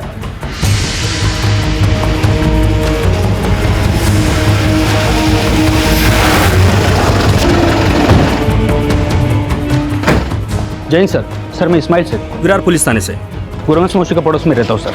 सर जिस दिन आपको पूजा की लाश मिली थी उस दिन मेरी मौसी से बात हुई थी, लेकिन जब पूजा का फोटो थाने में आया तब मैं छुट्टी पे था सर। Excuse me sir. हाँ बोलो सर। क्या कदम, ताला तोड़ो। सर।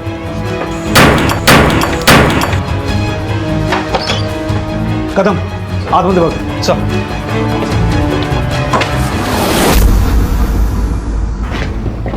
दर्शन, दर्शन, दर्शन, दर्शन। सर ये दर्शन है, पूजा का पति। अगर ये गुरवंश का बेटा है तो इसे बांध के क्यों रखा था? सर ये ड्रग एडिक्ट है सर, बड़ी गंदी लत है इसको, और इसकी लत छुड़वाने के लिए पूजा भाभी और मौसी इसको बांध के रखते हैं। सर सास बहू दोनों बड़े नेक थे, घर घर में पापड़ अचार बेच के अपना पेट पाल रहे थे सर। सर मुझे ये समझ में नहीं आ रहा है कि पूजा भाभी के मर्डर के बारे में मौसी कुछ जानती भी या नहीं, क्योंकि मौसी मुझे बोली थी कि पूजा भाभी उसके भाई के घर गई है। सर एक मिनट। सर नीलम और कुसुम का फोन भी बंद है। इसका मतलब है पूजा के मर्डर में सुनीता ही नहीं, नीलम, कुसुम और गुरवंश का भी हाथ होगा। एक काम सर, सर तलब इसको परेशान कर रही है, इसको इलाज की जरूरत है। ठीक है, इसे हॉस्पिटल लेके जाओ, और गुरवंश के बारे में कुछ भी इंफॉर्मेशन मिले तो मला अपडेट कर। Okay sir.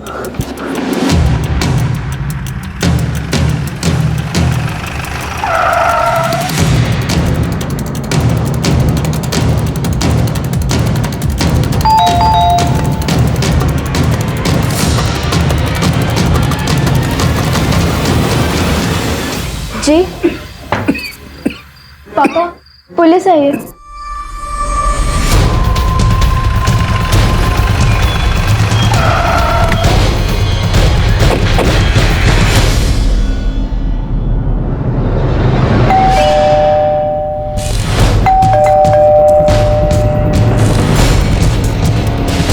शिरके, लगता है अंदर कोई नहीं। नीलम के लिए हम खुद परेशान हैं साहब, कल रात से वो घर नहीं आई है। वो इसलिए घर नहीं आई क्योंकि वो भाग गई। अगर तुम जानते हो कि वो कहाँ है तो बता दो। साहब हम कुछ नहीं जानते साहब, लेकिन उसने किया क्या है?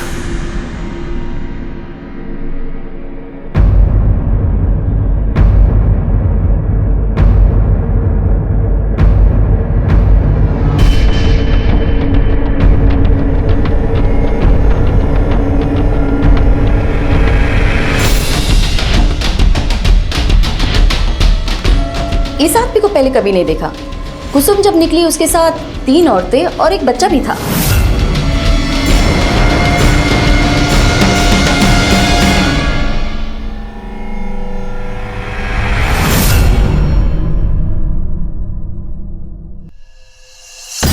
यही वो 3 औरतें थी?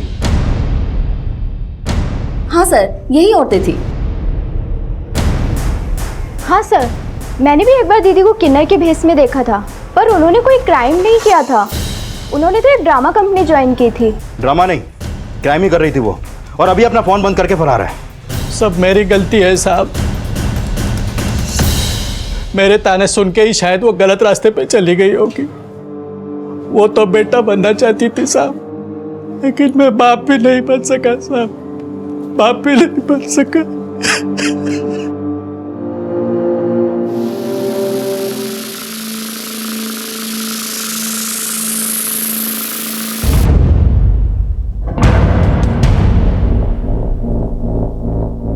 व्हाट? वो किन्नर नीलम है? जी सर, लेकिन नीलम के घर से कोई लीड नहीं मिला। उसके घर वाले ना तो सुनीता को जानते हैं और ना ही बाकी औरतों को। नीलम के परिवार पर नजर रखने के लिए कांस्टेबल की ड्यूटी लगाओ वहां। सर, कुसुम के साथ उस आदमी की फोटो मिली है जिसकी लाश हमें आशुतोष के अड्डे पे मिली थी।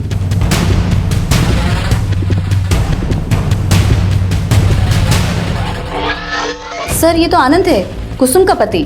कुसुम का पति? ये लोग यहाँ कब से रह रहे हैं? पिछले 5-6 महीने से। सुनीता, कुसुम, नीलम और गुरबंश, इनसे जुड़ी हर इंफॉर्मेशन निकालो। इनकी फोटो हर एक पुलिस स्टेशन में सर्कुलेट करवाओ और बांद्रा पुलिस से कहो कि रोहित के फरार साथी मुन्ना की केस फाइल भेजे। रोहित ने हमें बताया था कि सुनीता कर्नाटका से है। तब वो कर्नाटका में कहीं की है? तो कर्नाटका पुलिस हेडक्वार्टर में सुनीता की फोटो भेजो और इसके पति के बारे में इंफॉर्मेशन निकालो। हो सकता है इन चारों के बारे में कोई लीड मिले। सर,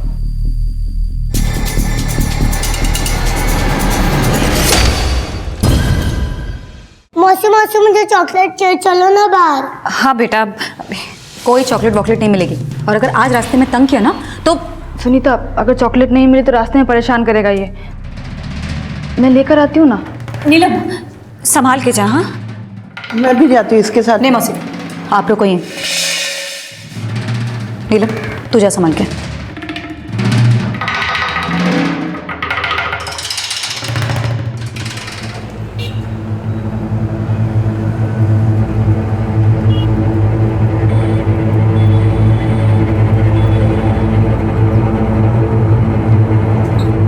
भैया, 5 छोटा वाला वो। सर, सामने आया है कि सुनीता का आशुतोष से कनेक्शन है, और यह भी साफ है कि सुनीता कुसुम के साथ ही फरार हुई थी। लेकिन सर, अगर कुसुम आनंद की बीवी थी तो आशुतोष ने आनंद को क्यों किडनैप किया होगा? ये तो तभी क्लियर होगा चंदे, जब कुसुम और आनंद का असल रिश्ता सामने आएगा। सर, आनंद के फादर ने न्यूज़पेपर में आनंद की फोटो देखकर कांटेक्ट किया था। मैंने उन्हें बुला लिया। आयुष, तेरी चॉकलेट्स ये ले। कौन सी खोलूं?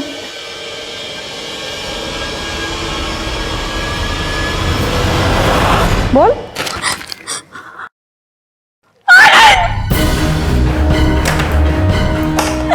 कुसुम, कुसुम हुआ? कुसुम क्या क्या हुआ बेटा?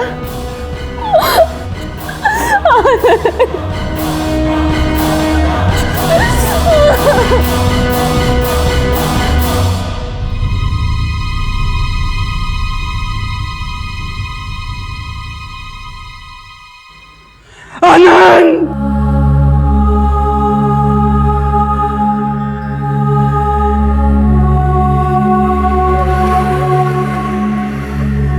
मैं भी अपनी पूजा को खो के तड़पती रही।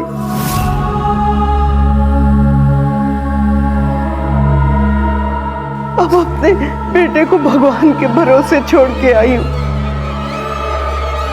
तू भी अपनी किस्मत से समझौता कर ले।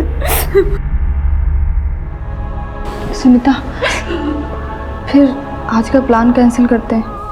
नहीं, बिल्कुल नहीं। अगर आज का प्लान कैंसिल कर दिया ना तो सबकी किस्मत फूट जाएगी। और इस समय हमें सिर्फ अपने बारे में नहीं बल्कि एक दूसरे के बारे में सोचना चाहिए। अरे मेरा भी बेटा है और मुझे भी अपनी ही नहीं, इस मासूम के भविष्य की भी फिक्र है। साहब, उस कुसुम ने मेरे बेटे की जिंदगी तबाह कर दी। कुसुम रहने वाली कहाँ की है? उसके पेरेंट्स कौन है? कुसुम सेठ राजेश दाभोलकर की बेटी है सर। कुसुम मेरे आनंद से प्यार करती थी, लेकिन जब ये बात सेठ राजेश दाभोलकर को पता चली तो कुसुम मेरे बेटे को भगा ले गई साहब। मुझे लगता है इसी खुंदत में आकर राजेश दाभोलकर ने मेरे बेटे को मरवाया होगा सर। राजेश दाभोलकर का नंबर और एड्रेस दीजिए हमें।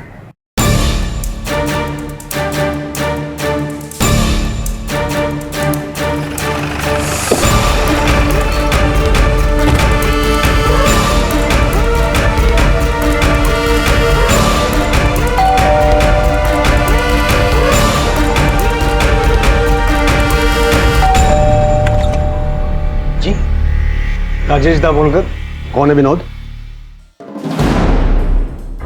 अरे सर, नादान है मेरी बेटी और उस लड़के ने न जाने कौन सी पट्टी पढ़ा दी, भाग गई उसके साथ। भाग तो वो अपने दहसर वाले फ्लैट से भी गई, लेकिन आनंद के मर्डर में उसी का हाथ है या फिर आपने अपनी कोई दुश्मनी निकाली उससे? सर, गद्दारी उसने की थी मेरी बेटी को भगाकर। वैसे भी मैं अपनी बेटी से नाता तोड़ चुका हूं, तो उससे दुश्मनी निभाकर मुझे क्या मिलने वाला है? तो आप ये सफाई दे रहे हैं कि आप नहीं जानते कि कुसुम कहाँ है? कैसे जानूंगा सर? जब से वो उसके साथ भागी है, एक फोन तक नहीं किया उसने मुझे। अरे सर, मुझे तो ये भी नहीं पता था कि उस लफंगे के साथ इधर दहीसर में रहती है। ठीक है, अगर कुसुम आपको कांटेक्ट करे तो हमें इन्फॉर्म जरूर कीजिएगा। अगर आपको कुछ पता चले ना तो आप मुझे बताइएगा। मुझे पूछना है उससे, मेरी परवरिश में ऐसी कौन सी कमी रह गई थी जो उस आनंद के लिए वो अपने बाप को भी भूल गई।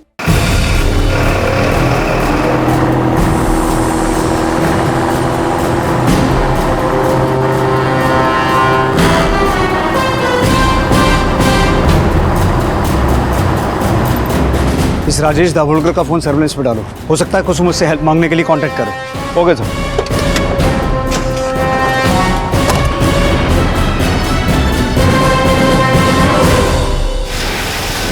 सर, मैंने डॉक्टर विक्रम से आशुतोष त्यागी के बारे में पूछताछ की, लेकिन उनको उसके बारे में कुछ भी नहीं पता। ये डॉक्टर हर चीज के बारे में ना ही बोलता है, लेकिन सर उनके खिलाफ कुछ मिला भी तो नहीं है। और ये भी समझ में नहीं आ रहा कि उनके घर में पूजा की लाश मिलने का चक्कर क्या है। और अगर पूजा के मर्डर में आशुतोष और सुनीता का हाथ है तो फिर गुरबंश सुनीता का साथ क्यों दे रही है? जबकि इस्माइल और गुरबंश के बाकी पड़ोसियों का कहना यह है कि गुरबंश तो पूजा पे अपनी जान छिड़कते थे। जान तो शायद कुसुम भी छिड़कती होगी आनंद पर, इसीलिए उसने अपने बाप को छोड़ा। लेकिन आनंद के मर्डर में कनेक्शन निकला आशुतोष त्यागी का। कहीं ऐसा तो नहीं कि सुनीता ने आशुतोष से कुसुम के पति को अगवा करवाया और ये सोचा कि कुसुम अपने पति को छुड़वाने के लिए अपने अमीर बाप से पैसा ले आएगी, और शायद इसी तरह गुरबंश को अपनी किसी चाल में फंसा के उसने उसकी बहू पूजा का मर्डर करवाया?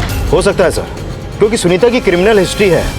आशुतोष त्यागी और रोहित जोगराज जैसे क्रिमिनल से उसका कनेक्शन साफ है। लेकिन सर नीलम, कुसुम और गुरबंश, इनका कोई क्रिमिनल बैकग्राउंड नहीं है। सर भले ही कुसुम रईस बाप की बेटी है, लेकिन नीलम और गुरबंश ये दोनों बहुत जरूरतमंद औरतें हैं। हो सकता है सुनीता ने उनकी इसी मजबूरी का फायदा उठाया हो और उन्हें किसी तरह से फंसा के अपने गैंग में शामिल कर लिया हो। यह भी हो सकता है शिंदे कि सुनीता ने उनसे अभी तक ऐसे क्राइम करवाए हों जो अभी तक सामने ही नहीं आए।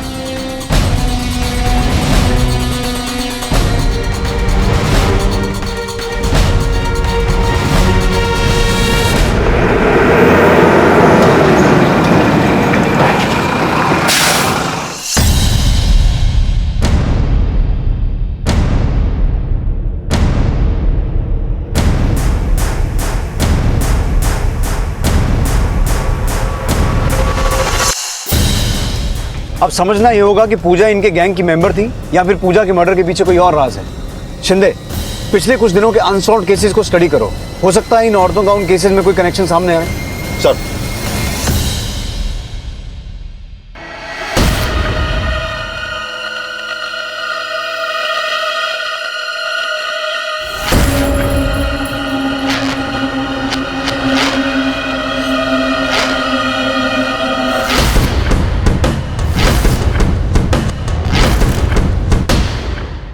साधारण सी दिखने वाली महिलाओं ने आखिर क्यों इस बच्चे का अपहरण किया?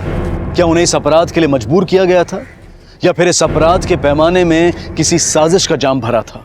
सुनीता, कुसुम, नीलम और गुरबंश की चौकड़ी का आखिर पूजा से असल वास्ता क्या था? 17 जुलाई की रात पूजा को किसने मारा था, और 18 जुलाई की सुबह उसकी लाश डॉक्टर विक्रम के घर में मिलने का क्या राज था? और इस सब का कुसुम के प्रेमी आनंद की किडनैपिंग और हत्या से क्या कनेक्शन था? सर 1 महीने पहले अंधेरी के एक बंगलों में चोरी हुई थी। वो केस अभी तक अनसॉल्व्ड है। मैंने उस केस की फाइल स्टडी की। कुछ विटनेस के बयान के मुताबिक वहां चोरी से पहले एक सेल्स वूमेन और एक किन्नर को देखा गया था। हालांकि उनके स्केच नहीं बन पाए, लेकिन सर उनमें से एक बुड्ढी थी जिसका पूजा, गुरबंश और नीलम के साथ कनेक्शन है, और वहाँ एक टेम्पो भी देखा गया था। इसका मतलब है पूजा भी इन औरतों के गैंग की मेंबर थी और 17 जुलाई की रात को ये पांचों औरतें डॉक्टर विक्रम के घर ताला तोड़ के घुसी थी।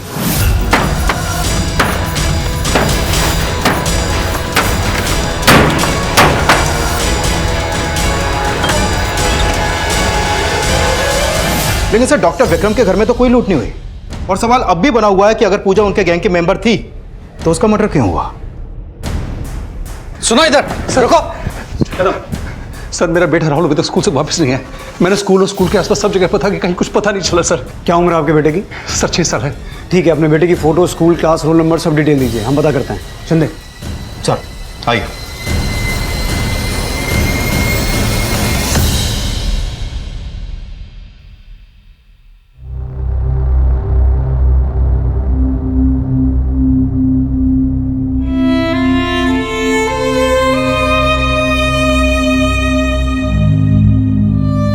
अरे वाह तनुजा बेटा, अब स्टोरी सुन रहे हैं। आपने मुझे डिस्टर्ब क्यों किया? वो इसलिए बेटा क्योंकि आपके इंजेक्शन का टाइम हो गया है। नहीं, मुझे इंजेक्शन नहीं लगाना है। बेटा तुमने मुझे प्रॉमिस किया था ना कि डॉक्टर जो भी बोलेंगे तुम वही करोगी। ओके मम्मा। Good girl. अभी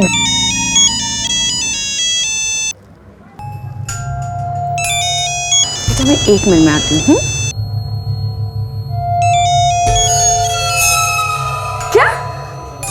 राहुल गायब हो गया। ये क्या कह रहे हो तुम? वर्षा तुम पैनिक मत हो, मैंने पुलिस को रिपोर्ट कर दी है, वो ढूंढ लेंगे राहुल को। दिलीप तुम्हारे लिए अपना काम ज्यादा इंपॉर्टेंट है या बेटा? हाँ तुम्हें पता है मैं तनुजा के पास से हिल भी नहीं सकती, और तुम इतनी सी भी रिस्पॉन्सिबिलिटी ठीक से पूरी नहीं कर सकते कि अपने बेटे को स्कूल से टाइम पर पिक कर लो। हाँ चिल्ला के बात मत कर वर्षा, तुम्हारी सेंस ऑफ रेस्पॉन्सिबिलिटी से ज्यादा सेंस ऑफ रेस्पॉन्सिबिलिटी है मेरी।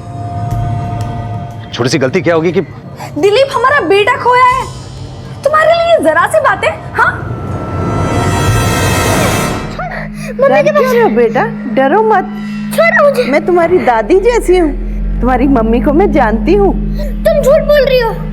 नहीं बेटा, मैं झूठ नहीं बोल रही। तुम्हारी मम्मी का नाम वर्षा है ना, वो तुम्हारी बहन को देखने हॉस्पिटल जाती है, और तुम्हारे पिताजी का नाम दिलीप है। मैं तुम सबको बहुत अच्छे से जानती हूँ। तुम मुझे पकड़ के क्यों लाई हो? मम्मा मैं इसके साथ खेलूं? तू अंदर जा। नहीं मम्मा मुझे खेलना है। बोला ना मैंने एक बार, अंदर जा मतलब अंदर जा। चल। ठीक है सर, मैं पता करता हूँ।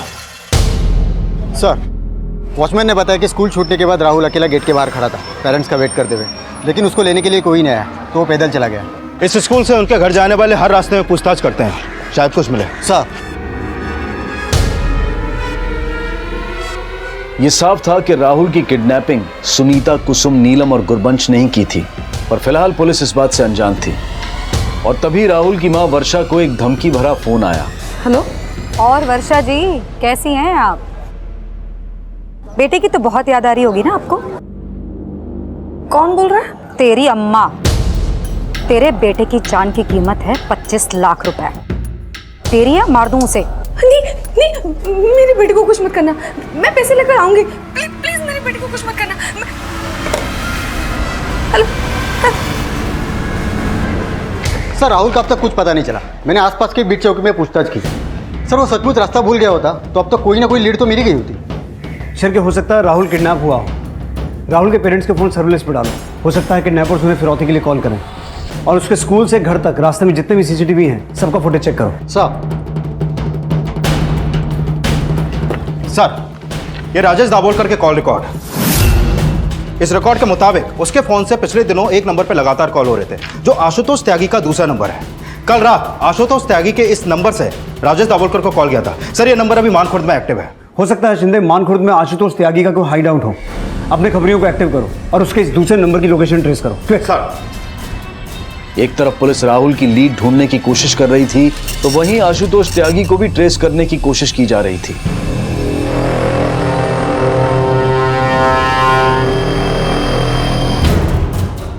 और जल्द ही पुलिस ने आशुतोष को और उसके गैंग के कुछ लोगों को अरेस्ट कर लिया। बताता हूँ साहब, कुसुम के बाप ने हमको आनंद को उठाने की सुपारी दी थी साहब। उसी के कहने पर हमने आनंद को उठाया था साहब।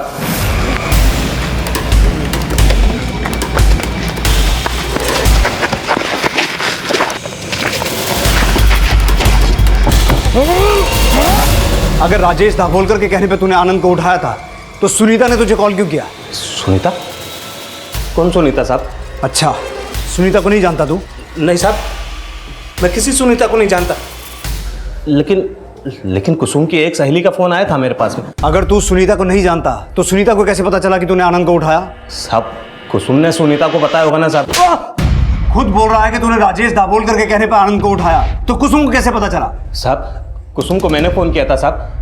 कुसुम का बाप आनंद को मारने के लिए 5 लाख रुपए दे रहा था और मैं आनंद को छोड़ने के लिए कुसुम से 10 लाख रुपए मांग रहा था। सोचा था दोनों से पैसा लेकर आनंद को टपका दूंगा। तो दोनों से पैसा लेकर टपका दिया उसे? नहीं साहब, पैसा मिला ही कहां। इसीलिए तो उसकी दोस्त ने मुझे फोन किया था कि मैं 2-3 दिन रुक जाऊं ताकि वो मुझे 10 लाख रुपए दे देगी। हाँ, बस मुझे 2-3 दिन की मोहलत और दे दो। मैं 10 लाख रुपए देने के लिए तैयार हूँ। लेकिन साहब, उससे पहले आप आ गए, इसलिए आनंद को मारकर भागना पड़ा। और आनंद को मारने के बाद राजेश दाभोलकर से बाकी का पैसा लेने के लिए हमने फोन किया था साहब। चल, मान लिया कि तूने आनंद को राजेश दाभोलकर के कहने पे उठाया, तो स्कूल के बाहर से बच्चा किसके कहने पे उठाया था? बच्चा? नहीं साहब, हमने किसी बच्चे को नहीं उठाया था साहब। हमने तो खाली आनंद को उठाने की सुपारी ली थी साहब। छोड़िए मुझे। अरे कहाँ ले जा रहे आप लोग? किया क्या है मैंने भाई? कुछ तो बताइए मुझे। क्या हो क्या रही है?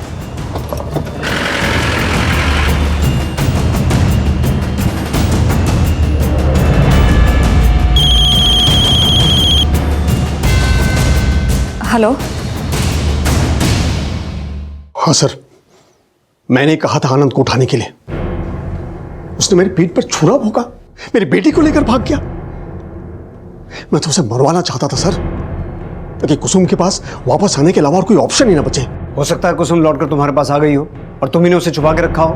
अरे नहीं सर, मुझे नहीं पता। मुझे नहीं पता वो कहाँ है। और अब तो मुझे डर भी लगने लगा है सर कि आनंद की मौत का सुनकर वो खुद ना कुछ कर बैठे।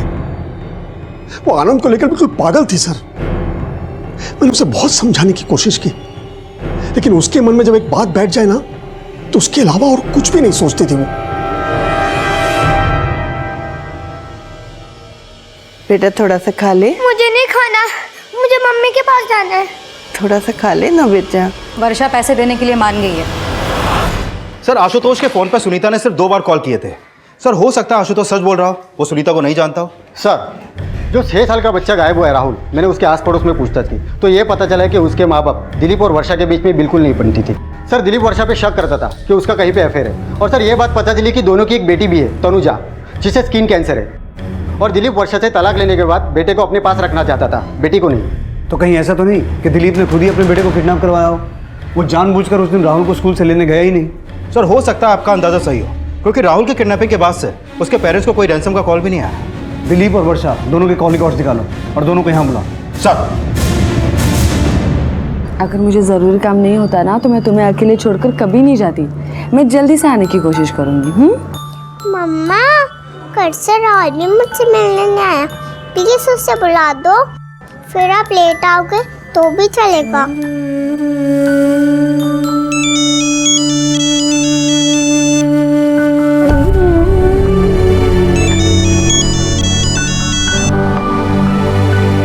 हेलो। वर्षा जी, गोराई थाने से सब इंस्पेक्टर संतोष शिंदे बोल रहा हूँ। जी बोलिए। हमारे सर आपसे आपके बेटे की किडनैपिंग के सिलसिले में कुछ बात करना चाहते हैं। आप कब तक थाने आ सकती हैं? देखिए, मुझे अभी ना बहुत ज़रूरी काम है तो मैं अभी नहीं आ सकती। मैं आपको शाम को फ़ोन करती हूँ ना।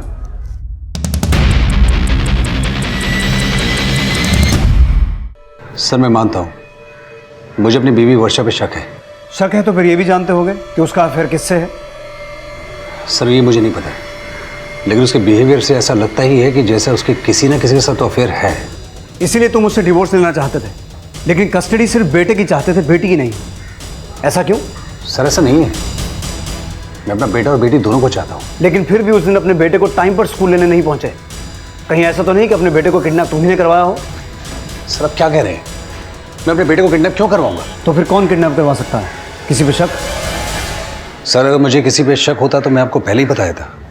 बच्चे मुझे नहीं खाना, मुझे मम्मी के पास जाना है। हाँ, लेके जाएंगे बेटा। मुझे नहीं खाना। अच्छा, दूध पी ले बेटा, दूध पी ले थोड़ा। ए सुनीता, बच्चा इतना परेशान है, तू भी तो एक माँ है, छोड़ देते हैं उसे। क्या कहना चाहती हो मौसी?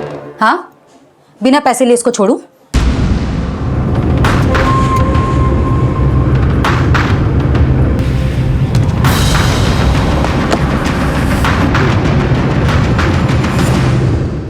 सर, मैंने दिलीप की अलीबाई कंफर्म की। जिस समय बच्चों के स्कूल की छुट्टी हुई वो अपने क्लाइंट के साथ ही था। उसके फोन लोकेशन से भी ये कंफर्म होता है।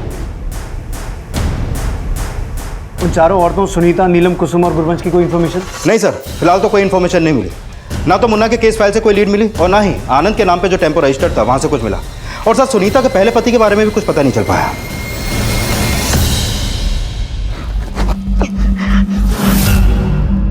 बेबे खोल दे, बेबे खोल देना। क्या हुआ मौसी? इसको देखकर अपने बेटे की याद आ रही है क्या?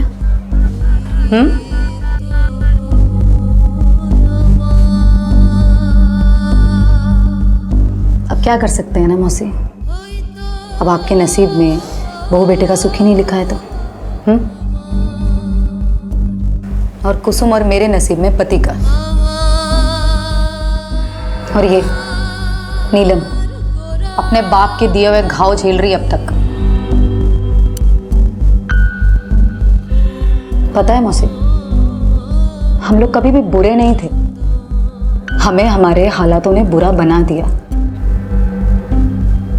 पता है, जब मैं इस घर में शादी करके आई थी ना, तब मुझ में कोई कपट नहीं थी।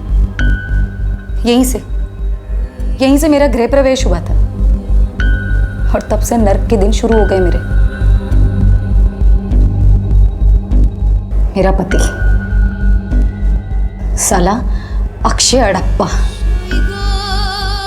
दारू पीकर मुझे रोज मारता था। एक दिन मेरे अंदर की चंडी जागी और मैंने उसको मार दिया।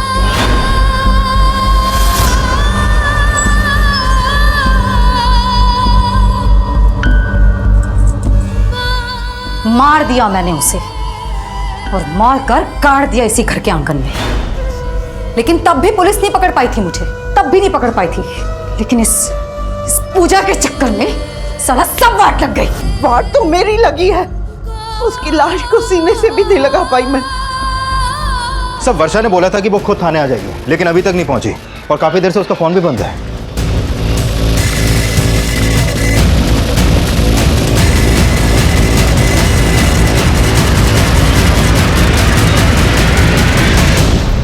कहीं ऐसा तो नहीं किडनैपर्स ने वर्षा को कांटेक्ट किया हो, इसीलिए वो हमसे मिलना अवॉइड कर रही?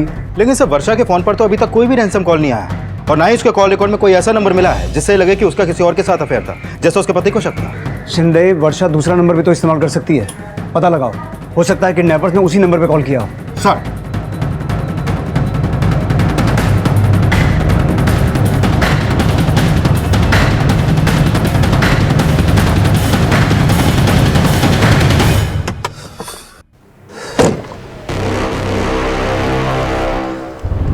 दोनों ने मिलकर डिसाइड किया था कुछ महीने नहीं मिलेंगे, फिर इस तरह फोर्स करके क्यों बुलाया यहाँ पर? जानती हो पुलिस कितनी अलर्ट है। विक्रम, मुझे तुम्हारी हेल्प चाहिए। हेल्प? कैसी हेल्प? विक्रम, मेरा बेटा किडनैप हो गया है और उन्होंने 25 लाख रुपए मांगे। क्या? और तुम तो दिलीप को जानते हो ना, बेटा खो गया तो भी चलेगा लेकिन वो 25 लाख रुपए कभी नहीं देगा। प्लीज मेरी हेल्प कर दो, मेरे लिए 25 लाख रुपए अरेंज कर दो। सर, एक एरिया की सीसीटीवी में राहुल की किडनैपिंग कैप्चर हुई है और ये किडनैपिंग सुनीता, नीलम, कुसुम और गुरबंश ने की है।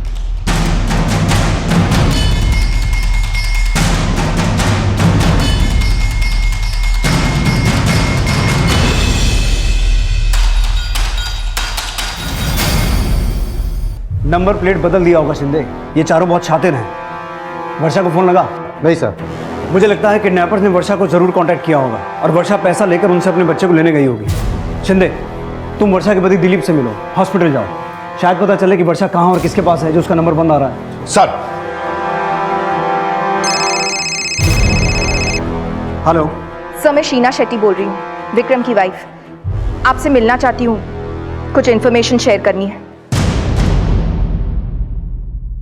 सर वर्षा वो तो काफ़ी देर से नहीं आई है, उसकी बेटी भी उसके लिए परेशान हो रही है। अच्छा, कौन से वार्ड में है उनकी बेटी? आइए सर।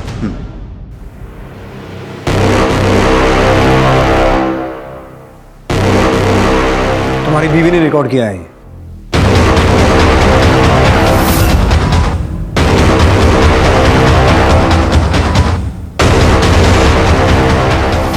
और इनका यह भी कहना है कि तुम्हारा सिर्फ वर्षा के साथ नहीं और कईयों के साथ अफेयर है। मानता हूँ सर, मेरा अफेयर है वर्षा के साथ, बट सिर्फ वर्षा के साथ है और कोई नहीं।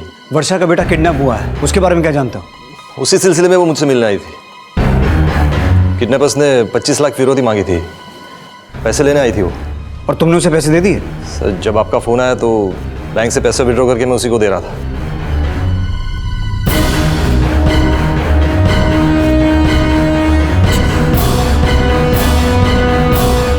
हेलो मनीषा,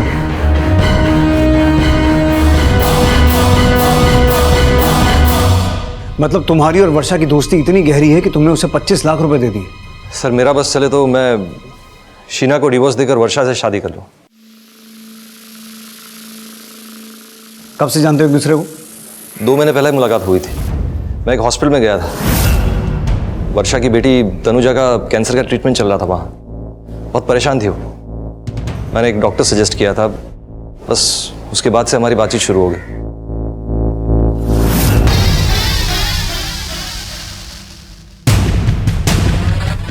मेरी मामा बहुत अच्छी है, मुझे स्टोरी सुनाती है और हमेशा मेरे साथ रहती है। Very good. और तुम्हारे पापा, वो मिलने आते हैं तुमसे? पापा कभी कभी मिलने आता है। अच्छा, और कौन कौन मिलने आता है आपसे? मम्मा की फ्रेंड्स पहले मिलने आती थी, लेकिन अब नहीं आती। फ्रेंड्स? कौन कौन सी फ्रेंड्स, नाम मालूम है आपको? नीलम आंटी, कुसुम आंटी, सुनीता आंटी और गुरुवंश दादी। ये सभी लोग मुझसे और मम्मा से बहुत प्यार करते हैं। लेकिन तुम्हारे और वर्षा के कॉल रिकॉर्ड्स में तुम्हारा कोई कनेक्शन सामने नहीं आया। हमारे पास दूसरे नंबर्स थे, हम उसी पर बात करते थे। लेकिन तुम्हारे और वर्षा के कॉल रिकॉर्ड्स में तुम्हारा कोई कनेक्शन सामने नहीं आया। हमारे पास दूसरे नंबर्स थे, हम उसी पर बात करते थे। वर्षा का दूसरा नंबर दो। हाँ बोल छिड़के। अगर सुनीता, नीलम, कुसुम और गुरबंश वर्षा को मिलने आते थे तो कहीं ऐसा तो नहीं कि वर्षा भी उनके गैंग की हो? सर, सुनीता के पहले पति की इंफॉर्मेशन मिली है, उसका एक घर नायगांव में है। एक मिनट सर। हेलो, ठीक है सर, वर्षा का फोन भी नायगांव में एक्टिव है। Let's go.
मैं पैसे लेकर आई, मेरा बच्चा मुझे दे दो। हाँ ठीक है, हम आ रहे हैं।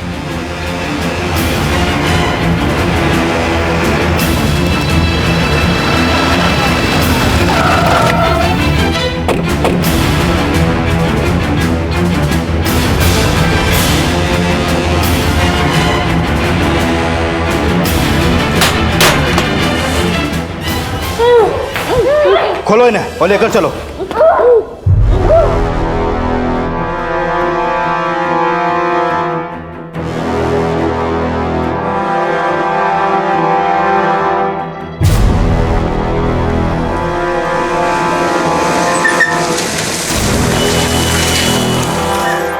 सर, कुसुम, गुरवंश और नीलम तीनों का अरेस्ट कर लिया हमने।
विक्रम 3 दिन के लिए दिल्ली गया है और उसकी बीवी भी मायके गई है, तो हम उसका घर साफ कर सकते हैं। ठीक है, लेकिन मैं तुम लोगों के साथ नहीं चल सकती, क्योंकि विक्रम की बीवी के एब्सेंस में मैं वहाँ जाती रहती हूँ। अगर किसी ने मुझे वहाँ देख लिया ना, तो हम सबके सब फंस जाएंगे। हम सबको वहाँ भेजकर ये वर्षा पिछली लूट का पैसा लेकर भाग गई और फिर हमें पैसे देने से भी इनकार कर दिया। मैंने वो पैसे अपनी बेटी के ऑपरेशन के लिए दिए। सोचा था कि विक्रम का घर लूटने के बाद जो भी पैसा आएगा उसमें एडजस्ट कर लेंगे, लेकिन इन्होंने विक्रम का घर लूटा ही नहीं। उस दिन पूजा भी तुम्हारे साथ थी और तुम सब विक्रम के घर चोरी करने गए थे, तो पूजा का मर्डर क्यों किया? मर्डर नहीं था, वो एक हादसा था। जल्दी कर, चल चल, चलो 10 मिनट में पूरा घर खाली करना है। बेबे, पूजा! मौसी, मौसी, धीमी आवाज में, किसी ने सुन लिया तो सब मरेंगे। और उसके बाद मौसी इतनी जोर से चिल्लाई कि हम सबको उस घर को बिना लूटे ही वहां से भागना पड़ा। ये तो पूजा की लाश को भी साथ में ले जाना चाह रही थी, वो तो हम किसी तरह से इन्हें लेकर भागे। निकलो यहाँ से, उठाओ मौसी, मौसी चलो जल्दी, जल्दी निकलो यहाँ से। चलो चलो चलो चलो चलो।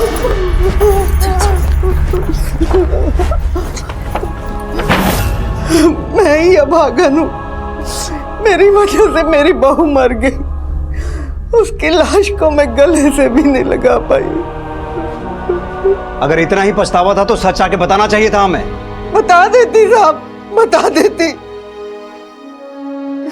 अगर मुझे अपने बेटे की फिक्र ना होती तो।